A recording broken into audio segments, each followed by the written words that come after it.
Hello students, हमने पूर्व में अशोक मौर्य सम्राट जो अशोक था 273 से लेकर 232 ईसा पूर्व यानी 232 से 273 ईसा पूर्व जो उसका कालखंड था उसमें हमने देखा था मास्की तथा गुज्जरा अभिलेख। इसके बाद में देवानामप्रिय व देवानामप्रियदर्शी रानी कारुवा की राज्याभिषेक उसका। इसके बाद में अशोक का कलिंग आक्रमण, कलिंग की राजधानी, ये सारी चीजें पढ़ ली थी हमने पूर्व में।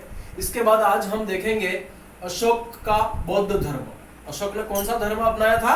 बौद्ध धर्म। भेरी घोष के स्थान पर उसने धम्म घोष। अब मैं आपको बता देता हूं सबसे पहले भेरी घोष क्या होता है। जब युद्ध में जाने के लिए कोई उत्सुक रहता था उस समय रणभेरिया बजती थी, उसको हम भेरी घोष बोलते हैं। और भेरी घोष का मतलब होता है युद्ध वाली जगह पर जाना या युद्ध के लिए तत्पर हो जाना, आक्रमण करने के लिए।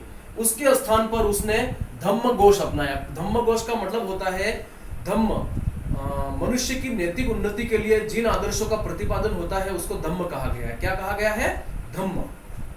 तो क्योंकि अशोक ने कलिंग युद्ध में बहुत सारा रक्तपात किया था, इसलिए उसने भेरी घोष के स्थान पर यानी युद्ध करने के स्थान पर उसने शस्त्र त्याग दिए थे और उसके स्थान पर वो धम्म घोष यानी धम्म जो धर्म के मार्ग पर वो चलने लगा। इसके बाद में आता है बौद्ध धर्म। इसको मैं थोड़ा विस्तृत बता दूं आपको।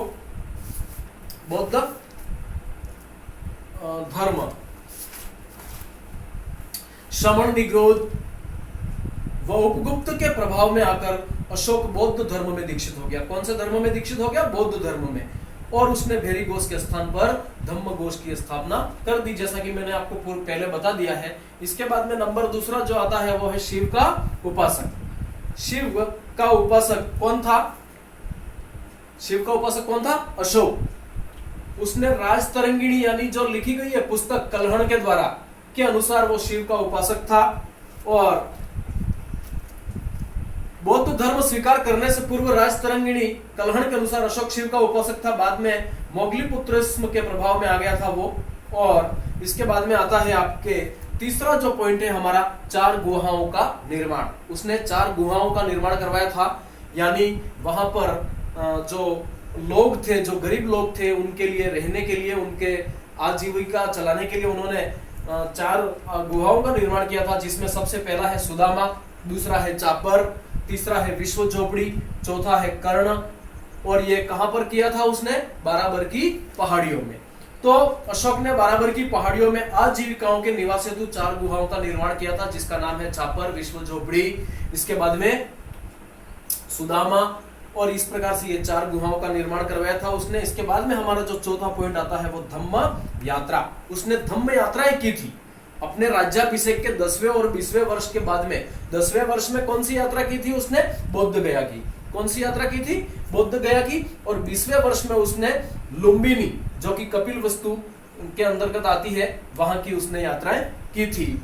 इसके बाद में रुनदेई का अभिलेख, ये मोस्ट इंपोर्टेंट है, ये एग्जाम में भी पूछा गया है, बोर्ड के एग्जाम में भी आया है और बार बार इसको पूछते रहते हैं।